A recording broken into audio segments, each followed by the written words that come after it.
जालिमों, मोदी जीत गया है। अब रुझानों में एनडीए की अब तक की ऐतिहासिक बढ़त, आपको बता दें कि 206 सीट पर यही आंकड़ा था।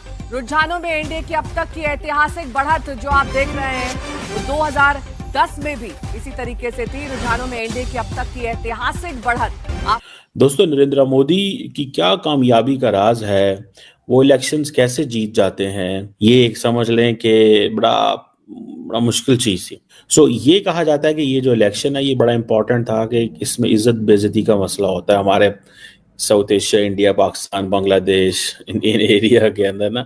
पूरी दुनिया में जो खबर चल रही है वो ये है कि मोदी की पार्टी बीजेपी ने लैंडस्लाइड विक्ट्री ली है। मुझे आज एक बात पता चली है नरेंद्र मोदी के मुतालिक। उसके सियासत से तो हम बिल्कुल डिसएग्री हो सकते हैं, लेकिन जिस तरह उन्होंने इंडिया को रूल किया है 10-11 साल से, हम खुद हैरान हैं। देखो, जिस तरह अभी मुझे एक बात पता चली है कि इंदिरा गांधी जो जवाहरलाल नेहरू की बेटी थी और उसके पास एक स्ट्रॉन्ग बैकग्राउंड था, एक नरेंद्र मोदी जो एक ग्रास रूट लेवल से उठ के प्राइम मिनिस्टर बना है, तो मुझे नहीं लगता कि मोदी को कोई गिरा सकता है। जिस तरह उनकी अभी हुकूमत चल रही है, मुझे लगता है 2-3 टर्म और भी वो गुजार के चला जाएगा। मोदी साहब जैसा उनको एक लीडर जो नेशनलिस्ट है, उन्होंने उनको लीड किया और आगे भी मजीद लीड कर रहे हैं। मुझे अभी तक उनके अल्फाज याद हैं कि मैं गारंटी करता हूं कि वो विल टच द नंबर 3। वहां पर हिंदुइज्म अपने उरूज पे है,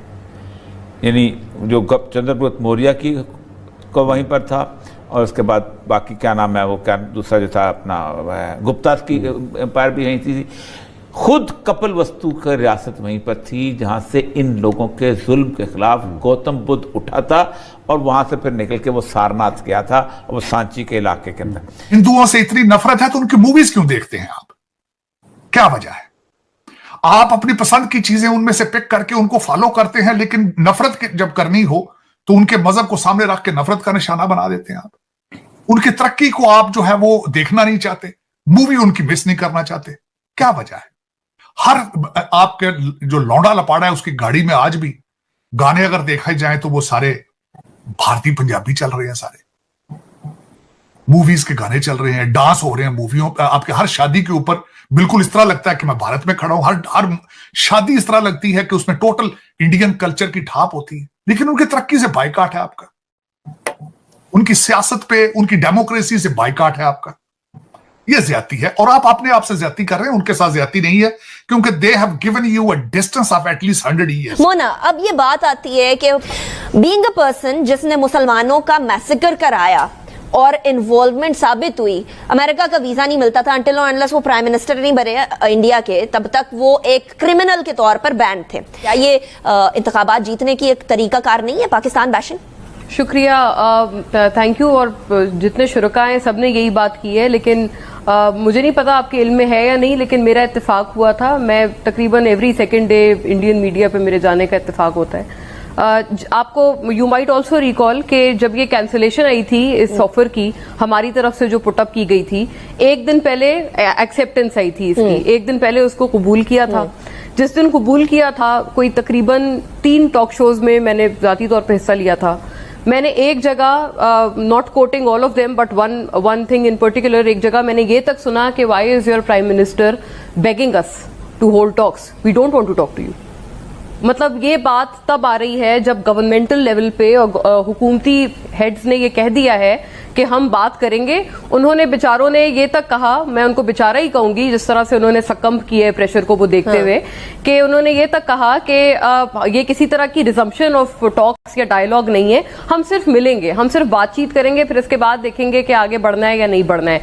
साथ साथ इनकी जो हम कौन सा कह रहे थे कि हम कश्मीर फतह करके आ जाएंगे, हमने भी तो ऐसा कुछ नहीं कहा था। और हम लोगों ने कौन सी भीख मारी थी? जो हम लोगों की जो बेसिक खत था जो उनको किया था, उसके अंदर तो ऐसी कोई बात नहीं है। We were like we should resume the talks. लफाजी बड़ी क्लियर थी, तो ये वाली बात करना बड़ी अनरीजनेबल नहीं हो गई। वही जैसे उन्होंने कहा कि हम रिजम्पशन नहीं करेंगे, एग्जैक्टली यही स्टेटमेंट दी गई थी मिनिस्ट्री ऑफ एक्सटर्नल अफेयर्स की तरफ से, but it was nonetheless N acceptance of the offer made by Pakistani side. उनके मीडिया की तरफ से जो रेटरिक आया, मैंने आपको अभी बयान किया। तासुब और नफरत का आलम यह है, कोई कांग्रेस को कोई अब नहीं बचा सकता वहां। हालांकि पहले जितने रायमा के जायजे थे उसमें कांग्रेस जो थी बहुत आगे थी। मैं तो आज भी समझता हूं और दुआ करता हूं कि मोदी जीते वहां पर।